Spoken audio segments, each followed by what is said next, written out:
So today we're in this series about faith, right? Well, we started talking about faith, and Vestal talked a little bit about how faith grows in community. And today's the day that we kind of concentrate on mission and get ready for Serve Sunday, which will be next week.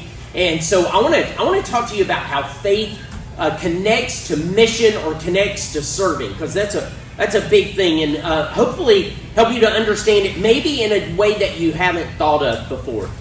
For those of y'all who don't know, I grew up in Central Florida, about 20 minutes away from the front gate of Walt Disney World. I could literally leave my house and be there in about 20 minutes. I remember the last time I went, we had friends who were working there and got us all free tickets. And I was like, yes, I finally stuck it to Walt. I didn't spend all my money to get into Disney World, right? But when I was in the 7th grade, about 1981, my family entered the citrus business, all right? And I spent about 15 years in that business.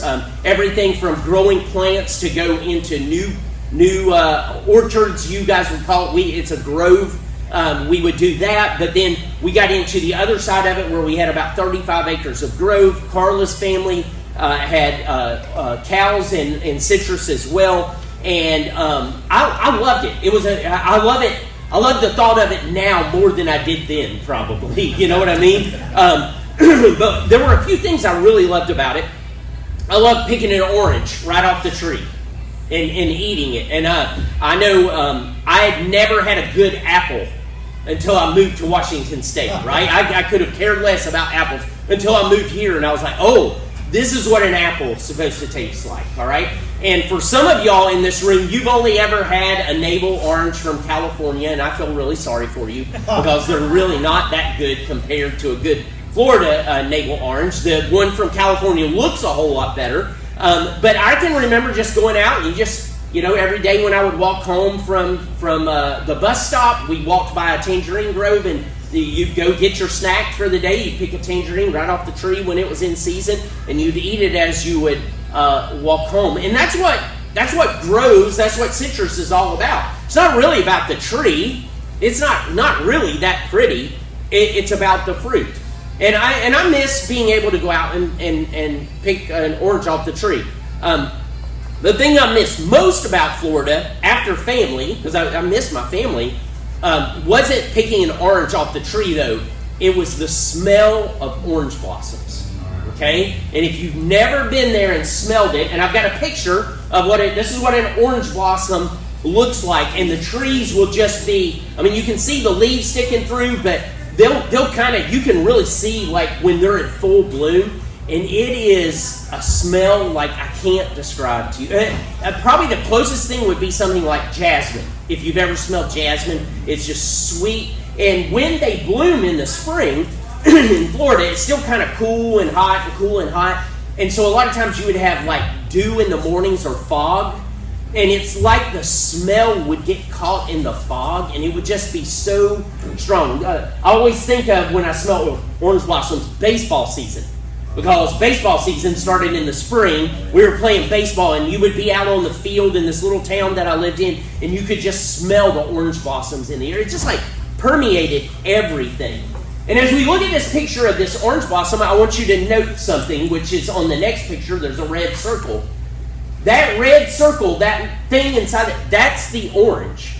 Okay? You've probably never had a chance to really examine an orange blossom. But that little green part down there is the actual orange. And that thing, depending on what it is, if it's a grapefruit, it'll get really big. If you know what a pomelo is, which is like a grapefruit, it can get this big. So it'll go from just a little tiny thing to really huge in a matter of a few months, right? And that blossom, as the trees would bloom, was like the evidence of a healthy tree, or the proof of a healthy tree, right? If the tree didn't bloom, something was wrong. It wasn't healthy, or it wasn't getting what it needed. And so that blossom was the evidence of a healthy tree. It was like the promise and possibility of sweet oranges to come. You would go out and you'd look, and you'd have a really good bloom. You'd pray for no frost, because if you had frost when the bloom was on, all your fruit could fall off. And by the way, orange trees only produce once a year. So if you had a real heavy frost and lost all your bloom, and you're just in trouble that year. You're just not going to make any money. And so when you would look at it, it was like, oh, we got a good bloom. That would mean there was a promise of these sweet oranges. There was the possibility of these sweet oranges. And it was like the fragrance of a harvest to come. You would smell it and go, oh man, we're going to have a good crop this year. All right? And so that bloom is almost like a representation of faith in my mind, right? You would see that and you're like, oh, it's coming. This is going to change. This is going to be good. We were trusting when there was a bloom, we were trusting that there would be fruit. And we needed to do the right things to grow the fruit. If you didn't keep the frost off, if you didn't water the trees, if you didn't fertilize at the right time, because that's what makes the fruit kind of blow up or get bigger. And so there was part that we played in the production of this fruit. But in all of it, here's what we realized. We were completely helpless to make the fruit ourselves. There was nothing I could do to make the fruit other than just keep the tree as healthy as possible. It just kind of did its own thing, okay? And so I look at orange blossoms or blueberries. I have some blueberries in my backyard, 2 or 3, and they've been blooming, and I can see the little fruit there. It's like this promise of something to come. It's like a picture of faith. Like, hey, if I just trust in this deal of faith is going to come. And I want to share a sermon with you, or a thought with you, out of Hebrews chapter 11, verse number 30. All right? And you'll see the verse here. It says this. Remember, this is the chapter that's all about faith. It's all about faith. If you have faith, this and this person had faith, and that person had faith. Thank you, Josh. Oh, Serenity's got one. Keep the bottle. I'll take your cup. No, bring it up. Whichever. That'd be perfect. Whatever. Somebody else can use your bottle. Thank you so much. Oh, that'll help.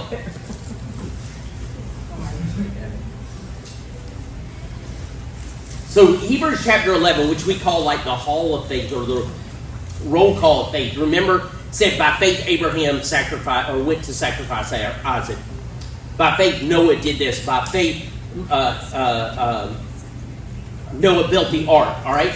So this is just a verse that's sandwiched in there. And maybe you know this story and maybe you don't. It says this. By faith, the walls of Jericho fell down after they had been encircled for 7 days. Okay? Anybody know what country Jericho's in?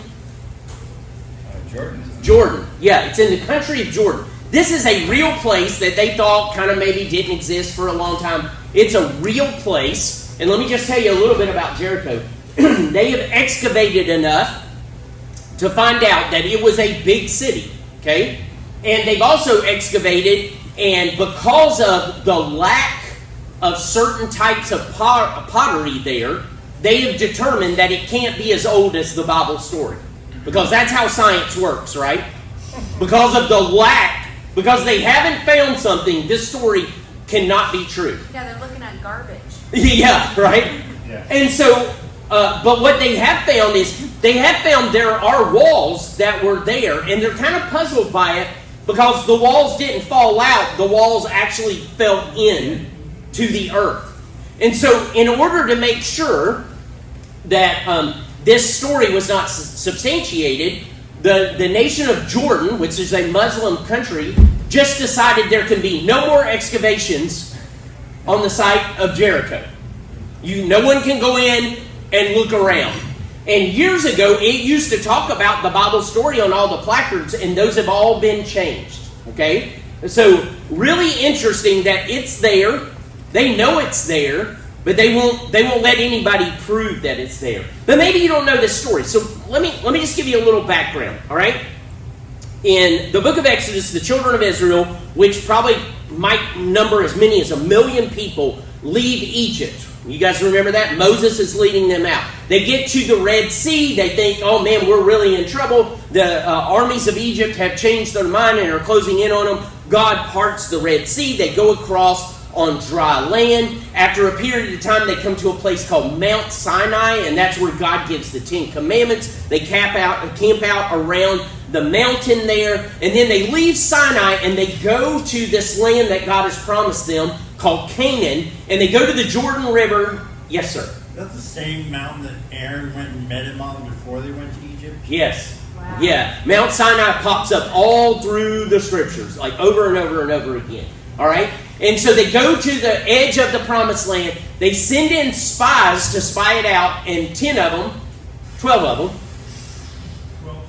12, thank you. And they come back, and 2, Caleb and Joshua say, we can go in and take it. We can go in and take this land. God has promised it to us. But the other 10 are like, there's giants there. We can never do it. And so the nation of Israel decides they can't do it. And as a result, what should have taken them only a month to get there, and God makes them move kind of slow, now they wander in the desert or the wilderness for 38 years. What should have taken a month, or let's just say 38 days, ends up taking them 38 years. And all the people, other than Joshua and Caleb, who were alive when they went in and spied out the land, all of those people die before they make it back around. Okay? It's a lot of addiction. You spend your whole life, on something that you just think, oh, this is just for a short period of time. I'm right. enjoying it. Yeah. Your statement, it took them 38 years. Because I'm 40, and I'm like, whoa. Your whole life, right? How long did it take? Yeah. Yeah, and you know what? As you were saying that, I was thinking, there are times God wants to do things in our life that shouldn't take a real long time. But because of our disbelief, and because of our hard-heartedness, and because we're stubborn as all get out, we'll prolong that for 38 years or for 10 years or 5 years, and then we'll look back and say, oh, I should have just listened to start with, right? That's what we do. And the people of Israel, as you're looking at them, don't go, what a bunch of dummies, because we do the same thing over and over again. And so this is, in Joshua chapter number 6, which I'm about to read, they end up back at the promised land after 38 or 40 years probably altogether. They end up back at the promised land, and they're going to go into Jericho this time. Joshua's going to lead them in, and they're convinced that they can do it this time, right? So let me read to you kind of what happens, all right? Joshua chapter 6, this is starting in verse number 1. It says, now Jericho was shut up inside and outside because of the people of Israel. Oh, sorry, lost my... Okay. None went out and none came in. So basically, the children of Israel were out there. They shut the gates. They're like, nobody's going out, nobody's coming in. We're going to withstand them. And the Lord said to Joshua, see, I've given Jericho into your hand with its king and its mighty men of valor. That sounds great, right? Joshua's like, yes, we're going to take over the city. And then God's going to tell him how to do it. You shall march around the city, all the men of war going around the city once. Thus shall you do for 6 days. 7 priests shall bear 7 trumpets of ram's horns before the ark. On the 7th day you shall march around the city 7 times, and the priests shall blow the trumpets. And when they make a long blast with the ram's horn, you shall hear the sound of the trumpet. Then all the people shall shout with a great shout, and the wall of the city will fall down flat. And the people shall go up, everyone straight before him. So Joshua, the son of Nun, called the priests and said to them, take up the ark of the covenant, and let 7 priests bear 7 trumpets of ram's horns before the ark of the Lord. And he said to the people, go forward, march around the city, and let the armed men pass on before the ark of the Lord. And just as Joshua had commanded the people, the 7 priests bearing the 7 trumpets of ram's horns before the Lord went forward, blowing the trumpets, with the ark of the covenant of the Lord following them. The armed men were walking before the priests who were blowing the trumpets, and the rear guard was walking after the ark while the trumpets blew continually. But Joshua commanded the people, you shall not shout or make your voice heard, neither shall any word go out of your mouth until the day I tell you to shout. Then you shall shout. So he caused the ark of the Lord to circle the city, going about it once, and they came into the camp and spent the night in the camp. Then Joshua rose early in the morning, and the priests took up the ark of the Lord, and the 7 priests bearing the 7 trumpets of ram's horns before the ark of the Lord walked on, and they blew the trumpets continually. And the armed men were walking before them, and the rear guard was walking after the ark of the Lord, while the trumpets blew continually. And the second day they marched around the city once and returned into the camp. So they did for 6 days. Now, I just want to stop here for just a second. Does this sound like a good battle strategy for anyone? Okay, I'm just making it sure it's not just me. Like, hey, how are we going to take over the city? Can you see Joshua explaining this to all of the army? Well, we're going to march around the city and not say anything while 7 priests blow trumpets, and we're going to carry the ark, and we're just going to come back to the camp. It's a marching band. Yeah, it's a marching band. And they're like, excuse me? Can you see the people on the wall of the city? Like, man, these people are out of their minds. What are they doing? Probably the first day they're really confused. Like, uh-oh, what's happening? Yeah. Right? But come on, after day 4, you know they're just making fun of them. You know you guys, what are you doing? All right? So that goes on for 6 days. Verse 15. On the 7th day, they rose early at the dawn of day and marched around the city in the same manner 7 times. So you get to the first time and the people are watching like, okay, that's where they turn and go back to camp. And they keep going again. And they keep going again, right? 7 times. It was only on that day that they marched around the city 7 times. And at the 7th time, when the priests had blown the trumpets, Joshua said to the people, "Shout, for the Lord is giving you the city. And the city and all that is within it shall be devoted to the Lord for destruction.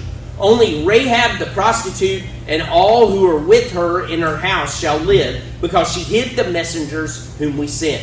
But you keep yourselves from the things devoted to destruction, lest when you have devoted them, you take any of the devoted things and make the camp of Israel a thing for destruction and bring trouble upon it." In other words, don't take anything for yourself. This is all like pagan stuff. "But all silver and gold and every vessel of bronze and iron are holy to the Lord, and they shall go into the treasury of the Lord." So the people shouted, and the trumpets were blown. As soon as the people heard the sound of the trumpet, the people shouted with a great shout, and the wall fell down flat, so that the people went up into the city, every man straight before him, and they captured the city. Crazy, crazy story about how they took over the city of Jericho. They marched around it once a day for 6 days, blowing the trumpets, no talking, carrying the Ark of the Covenant. And on the 7th day, they march around 7 times, blowing the trumpets, no talking, until the very end, carrying the Ark of the Covenant. And they shout after the 7th time, and the walls literally fall like into the earth. And so I want to ask you, what was their mission in all of this? To obey. What's that? Just to obey. To obey? Yeah, Donna? Find a home? They believed that it would happen. Have faith? Believe that it would happen? Yeah, I like to think of it on several levels. So their mission was to go in and conquer this land, right? I mean, the big mission. And then they were supposed to live as this new kingdom, as this new people that would invite other people in. They eventually became where they were exclusive and didn't want anyone who wasn't a Jew to come in. But that was not God's original intention. He was like, I want to draw all the world to myself. And remember, in the covenant of Abraham, they were supposed to bless the world as they had been blessed, right? Israel was an interesting place because they were the only nation that had a system to take care of widows and orphans. No other nation in the world had that. If you were a widow or an orphan, you were just in trouble. You were on your own, hope you make it. But in the nation of Israel, God gave them laws of how to take care of that. He gave them laws of how to live best. For example, they weren't supposed to eat shellfish. Okay? And you say, well, I like shrimp. I do too. And I eat it.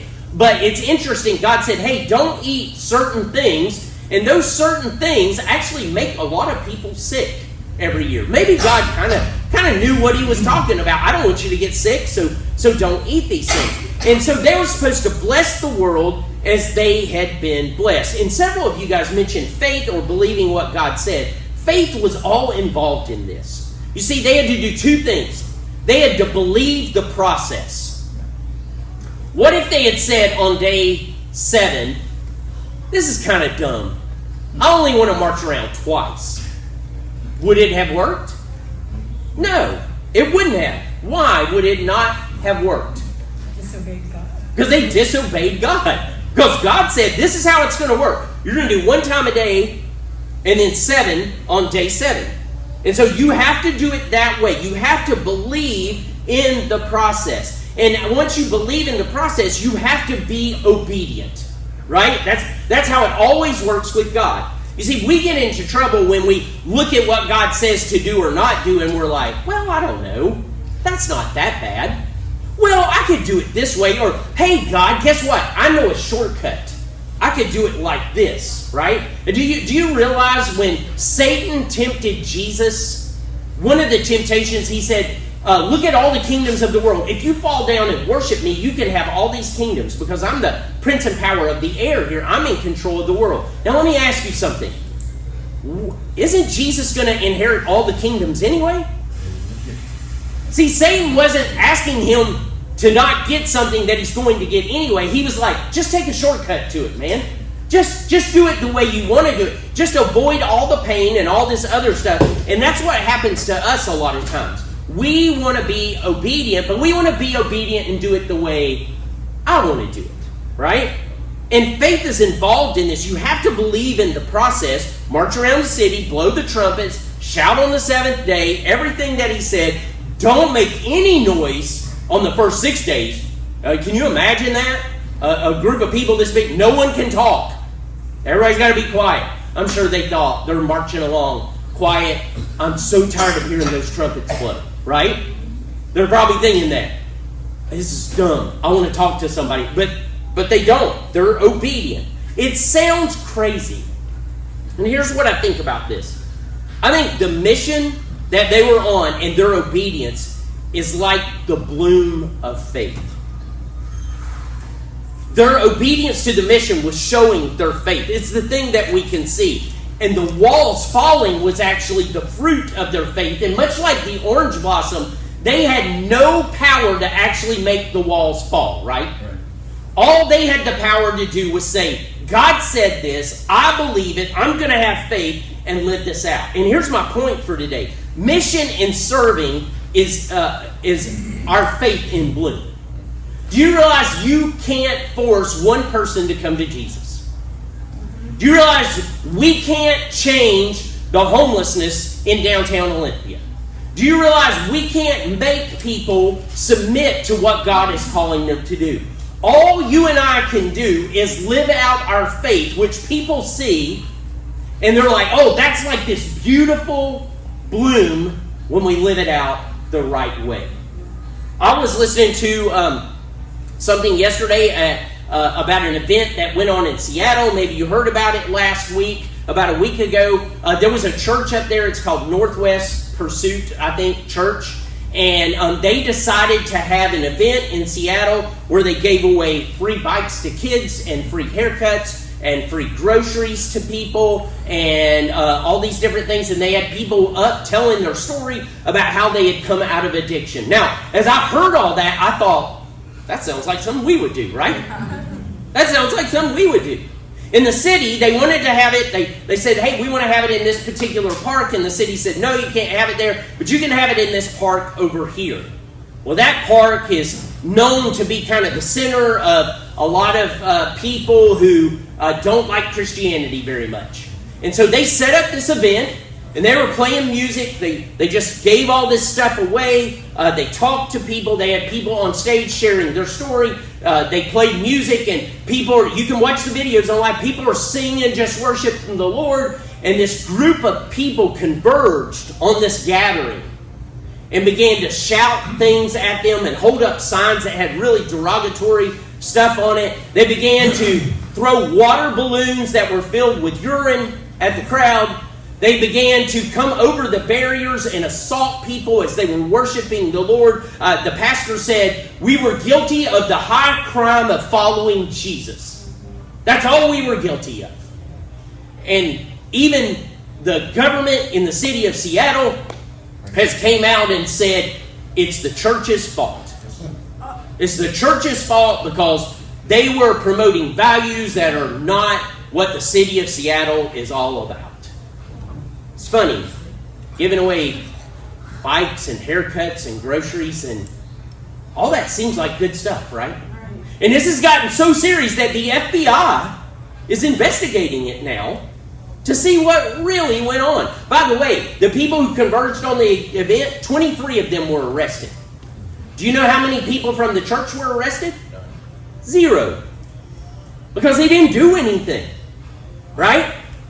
And they were just out showing what faith looked like. They couldn't change anything, but what we can all do is say, hey, here's what it looks like for me to have faith. Here's, as it were, that bloom. And when we see that, if we had stood and watched that event and none of that had happened, and they had helped people and gave things away and all this, we would have looked at that and said, that's a beautiful thing, right? That's what we would have said. Just like we look at the things that where we exercise our faith here and we go, oh, that was beautiful, man. Like next week when we go and serve. I don't know if you ever think about it this way. When we go help the guy who can't clean up his own backyard that's overgrown with blackberries. That's one of the things we can do. We're going to step back from that and go, that was beautiful, right? That's what faith is all about. When we some of you will put food on a tray over at the mission so that people can eat. And you should step back from that and go, that's beautiful. That's faith that people can see. Yeah. Right? You get where I'm going? Washing clothes, that's faith that people can see. Because we have a mission too. I want to share it with you. Jesus gives it to us in Scripture at the very end of the book of Matthew before he ascends back into heaven. And this mission is really similar to Israel. It's about conquering the evil in the land. It's about living as a new kingdom. It's about blessing the world as we have been blessed. That means feeding the poor, sharing the word, loving the unloved, taking care of needs that are around us. Here's what Jesus said. Jesus came and said unto them, all authority in heaven and on earth has been given to me. Go, therefore, and make disciples of all nations, baptizing in the name of the Father and of the Son and of the Holy Spirit, teaching them to observe all that I have commanded you, and behold, I am with you always to the end of the age. Jesus gives us this process that we're supposed to live out. That's what he does. He's like, hey man, could you just let your faith bloom a little bit? You can't produce the fruit. We can't produce the fruit. But he never called us to. He's like, if you'll just let your faith bloom where everybody can see it, I'll take care of the fruit stuff. Just like the children of Israel marching around. Hey, you can't make the walls. I'm sure the children of Israel thought, we yelled so loud, the walls just fell right down. Right? Do you think they thought that? Oh, yeah. Yeah, maybe. They were a little conceited. Probably not. They knew that was the power of God because they had seen the Red Sea split. They knew they didn't do that. They had seen the Jordan River pile up on one side so they could cross on dry ground. They knew they didn't do that. They had seen Pharaoh's army drown in the Red Sea. They knew they didn't do that. They knew they couldn't do all this stuff. All they knew was, hey, just God's given us a process. I'm going to do that and be obedient. And I'm going to leave all that other stuff to God. You see, what happens to us so many times is we get discouraged because there's not the fruit we thought there was going to be. And so we stop letting our faith bloom where people can see it. And we just kind of pull back and we just kind of do our own thing. And like my religion or my belief system is about me and me being a better person. And that's all well and good. But I'm here to tell you that following Jesus was never about making you a better person. If you follow Jesus, you will become a better person. But the point of following Jesus was to reach out to other people. This coming Sunday, we have a chance to go serve. And as some of y'all participate in this and some of you guys don't, I wish you would, because I think it makes a difference. And I think it allows us to put our faith in action in a way that people are like, oh, I know I texted Marty, who runs the kitchen on Sundays at the mission, and I'm like, hey, do you want a group to come serve a meal? Oh, that would be great. Do you want a small group to go through some clothes in the coat, that they give away? Oh, that would be fantastic. And I think she looks at our church and is like, you guys actually do stuff, right? And I've been a part of churches that don't do anything other than this. They just do this and they don't do anything else. This is not what Jesus called us to. He called us to have faith and to show it in a way that people look at it and go, man, that's a beautiful bloom, and it has this promise that something is going to happen through it. My daughter this week is leading 22 girls at a wilderness camp in Florida. Wow. All right? I mean, she's got help, but she's kind of the head lady over the girls section of it. They went out to check out the spot, and she ended up with like a dozen ticks on her, right? And they're sleeping in tents. Like, this is like hardcore camping for Jesus, right? And I look at that and I'm like, man, that's going to be really hard. And it's already like 90 degrees in Florida, so it's kind of not comfortable. It's not like camping here. But it's a beautiful bloom of her faith, trusting that God is going to do something miraculous through being obedient to Him. And these little things that we do, you may look at them and say, hey, that doesn't amount to much. I promise you it does. Because it's not judged by who comes to Jesus because of it. It's judged by the one who says, you were obedient. You were obedient. By the way, that's what you get rewarded for, right? By being obedient. And so we got several options. And we'll sign up for these in a few minutes. We got Joseph's Coat going through clothes over at the mission. Leah's going to be leading a team with Loads of Love, doing laundry. There's going to be work to do at Genesis Acres. All right? And so if you want to get outside and enjoy that, there's going to be someone leading a team to serve a meal, lunch at the mission. We got a guy I just mentioned who has a grown-up backyard that has lupus and has other physical disabilities, and he can't get out and cut all these blackberry vines down. So we're going to go do that. And then Josh is going to lead a team to go to the assisted living home again and just kind of hang out. So if you're like, man, I can't do some of those physical jobs, it's okay. You can just go and sit and talk to people and smile. Can you smile? Can everybody smile? Taylor smiles all the time. Yeah, you can just smile and let them know, hey, someone actually cares about you. All right? So we can do that. But our faith is involved. It's bigger than just going and serving, right? It's about this verse. It's about what Jesus said. He says, go therefore and make disciples. When he says go therefore, he's actually saying as you're going. You see, here's what Jesus said. You're going to be going anyway. And everyone in this room does. You go to, raise your hand if you go to work.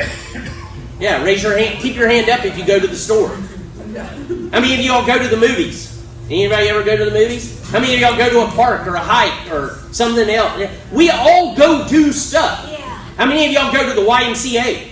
Braylee? Yeah, Braylee got a job, by the way. She's an official lifeguard, right? Yeah, this part of what Jesus said, go therefore, you already do that.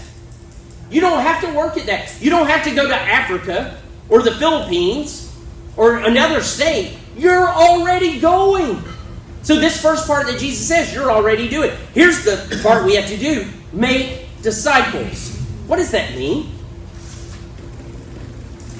Share the good news. Showing people by example. Show them by example, and you show them with your words. Man, you're going to share the gospel and be a witness of how it's changed your life. Yes. Some of y'all get to do that. You're standing at the mission, serving food, going, I used to be on the other side of the glass. Right? God changed my life. Yeah. And then there are those of us who were just self-centered and selfish about what we wanted, and God's changed that to where instead of takers, we become givers. Right? He says baptizing people, that's about a change of identity. And then teaching them about what you're supposed to do. Now, you may be saying, I don't know how to teach them. I don't know that much about the Bible. You just teach them what you already know. Right? I don't know. Eli over here, y'all may not know this. Eli is a chef. Okay? Sitting right over here. I'm not a chef. Right? And so there are things he knows how to do that I don't know how to do. But man, I can cook a mean hamburger. Me too. And if you don't know how to cook a hamburger, I can show you how to do that. I may not be able to show you how to make hollandaise sauce from scratch with no recipe, right? Or something like that. But I can show you how to season up a steak and throw it on the smoker or the grill and cook it, right? You guys, I know how to fry an egg like you wouldn't believe. And actually, if you ask my wife, she'll tell you, I make a really mean omelet. Right? I know how to do that. There are other things she makes This, for those of y'all who like our pickled dressing, Oh, yeah.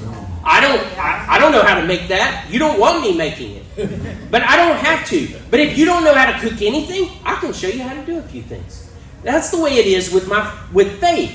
You don't have, if you're waiting till you know everything to share it with somebody, you're never going to share it with anybody. Yeah. You just share what God has done in your life. And so here's what I want you to do. On your seat today, there was a paper. We did this one time, and everybody was confused about what to do and how to get a different paper. And so we didn't do very good at this. So we're going to do this again. On the paper, there's a place that says, my name is, put your name there. And the second question is, who is someone that you feel like I need to share the gospel with them? Now, it may not be that you know for sure that they don't know Jesus. You just may not be sure if they do or not. Maybe you've never had a conversation with them. And I'm trusting that God is putting someone in your mind, like I'm not sure if they know Jesus or not. And I would love over the next 7 weeks to share my faith with them. Now, don't freak out. Don't get all like, oh my goodness, I don't want to put this down because then I'm like committed to it. Just remember, it's about knowing the process, right? And being obedient. And if you can't put a name on a paper, then you're going to have a hard time being obedient to doing it.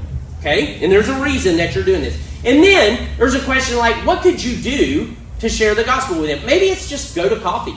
Maybe it's like, hey, sit down and maybe it's a coworker. I could have lunch with them. We have the same lunch break. And I could actually have a conversation with them. Hopefully there's something that you could do. Maybe you could invite them over to your house for dinner one night. All right? So you're just putting your name. You're putting the person that you want to share the gospel with, that you have this desire that they come to Jesus. And then what is one thing maybe you could do to be able to do that? Maybe it's someone who doesn't have the ability to get out and you can go to the grocery store for them and drop their groceries back off. I mean, you could do anything. Invite them on a hike. Invite them to go do something fun. You know, invite them to go play golf. It doesn't have to be anything serious, but just put yourself in the position that, hey, this is the process God said to do, and I'm going to be obedient to it, and we'll just see what happens. Because remember, you don't produce the fruit. I don't produce the fruit. God produces the fruit. And you may say, it sounds crazy. Yeah, crazy like marching around a city 7 times and shouting to watch the walls fall, right? Mission and obedience is the bloom of your faith. That's what it is. Redemption and restoration is the fruit which we can't produce. All we can do is put it out there for it to happen.